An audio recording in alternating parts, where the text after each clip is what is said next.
大家好，我是 Yuri。圣诞节又快要到了，这个时候可能大家都在享受那种很温馨的节日气氛，对吗？但是作为一个单身男人的你是不是有发觉一个情况，就是你的手机里面、你的通讯录里面有很多的女生，也许啦 ，OK， 或者完全没有女生，但是就算有，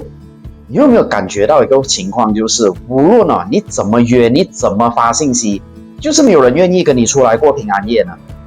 你是不是也尝试过，就是可能跟平常那些聊的感觉还算不错的那一些女生去尝试邀约他们呢？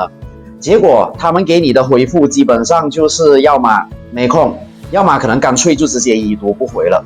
让你觉得等一下，我自己到底是不是做错了什么东西啊？又或者你可能甚至是在想为什么就是没有办法找到一个合适的女生来一起过节呢？所以如果你正在经历这一些情况的话那么今天我想告诉你，其实问题并不是你不够好，而是你需要一个全新的方法来解决这个问题。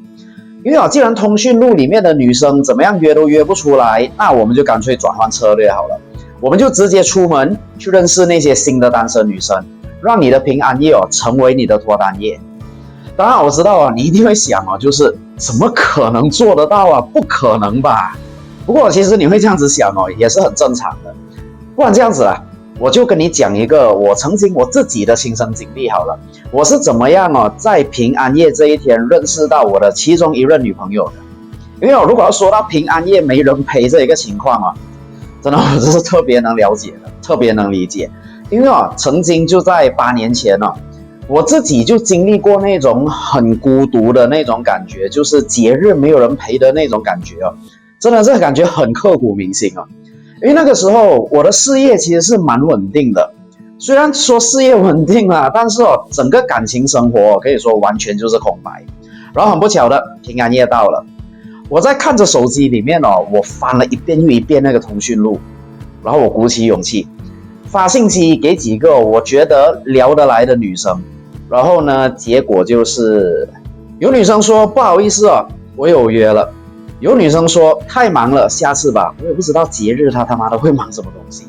然后甚至有更过分的，她直接连回都不要回，然后等到圣诞节之后她才假装回一下我。其实当下的我坦白讲是蛮沮丧的，因为其实我想不通我自己那么努力的工作，事业也还不错，为什么感情上就是那么的不顺呢？可是那天早上我就突然心血来潮我就问了我自己一个问题，为什么我要一直停留在通讯录里面的人呢？既然这些人都约不出来那么为什么我不试着去认识新的人呢？可是当这个想法出现的时候，同时又有另一个想法出现了，那就是在这种日子我一个人出门会不会很尴尬呢？然后后来在经过1个小时的头脑风暴之后，我就还是选择告诉我自己就是还是出门吧，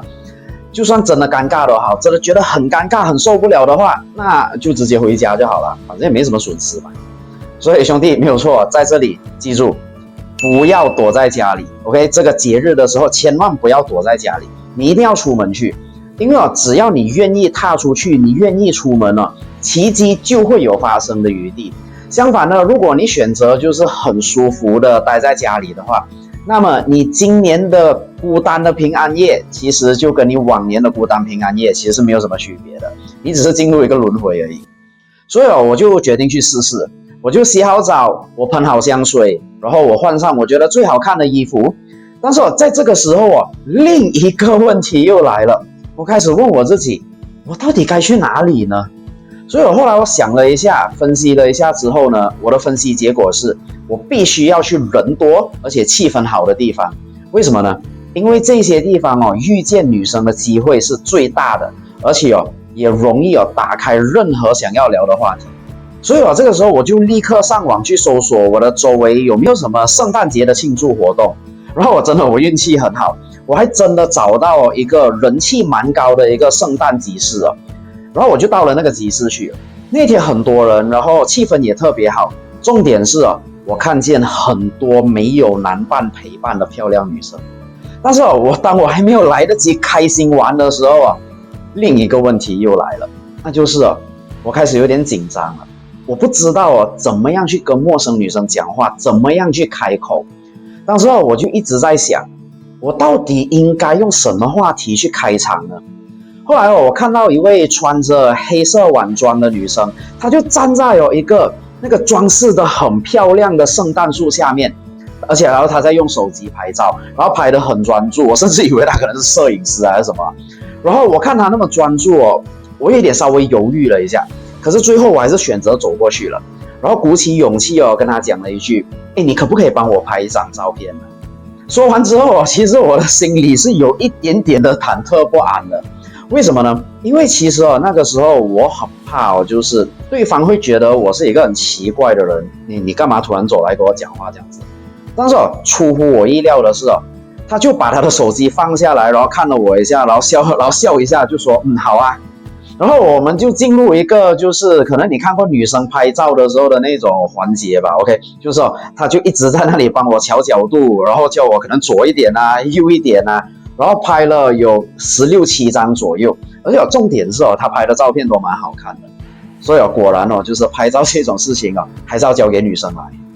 后来拍完之后，我就跟他接过我的手机看一下那些照片了，然后我就开始就是称赞他的技术已经接近摄影师了。对，没有错，各位对陌生的女生稍微称赞一下。然后他听到我的称赞过后，我不知道为什么他突然就脸红了。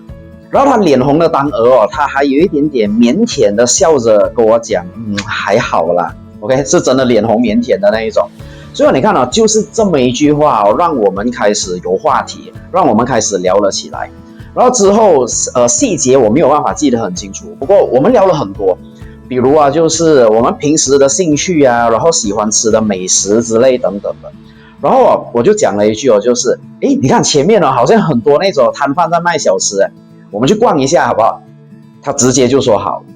OK， 这里我插播一个小小的 tips 跟第一次见面的女生呢，跟她聊天的时候，一定要聊那些可以刺激快乐这一个情绪的话题。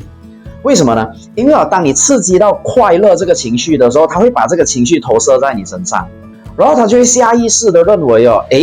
是你带给他快乐的，所以你是一个很好聊的男人，是一个可以来往的男人，不像其他那些张三李四那些那么无聊。OK， 好，讲完 tips 回到故事上。所以那天晚上就是我们逛了很多的那些摊贩我们一起吃了同一份麻糬，我们一起喝了珍珠奶茶，当然他一杯我一杯啦，不是同一杯啦 ，OK。然后我们还一起玩了那些游戏摊，然后赢到一只那个杰尼龟，很可爱的杰尼龟。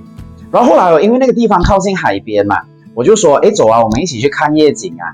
然后我们整个的互动就来到最高潮了，因为我们的这整个气氛是很暧昧的，我们两边的手臂是碰在一起的。真的，我是感觉如果没有发生我接下来要讲的这一个插曲的话，很可能我们就有机会接吻了。这个插曲是什么呢？就是他的手机突然响了。然后原来这个手机会响是因为他的父母打来了，他妈妈打来了，严格上讲 OK， 为什么？因为原来他有亲戚到他家里来了，所以他妈妈叫他回家去跟亲戚聊一下。所以其实到了这个时候我是有一点点小失落的，因为感觉好像就要快成功的那种样子然后这时候我就在想难道我又要一个人度过了这个节日？然后结果他突然讲了一句不然我们明天一起吃午餐。这个时候其实坦白讲我是很开心的，可是我知道如果要成功的话我就必须冷静，所以我强装冷静就讲了一句好啊，那我们去吃西餐好不好？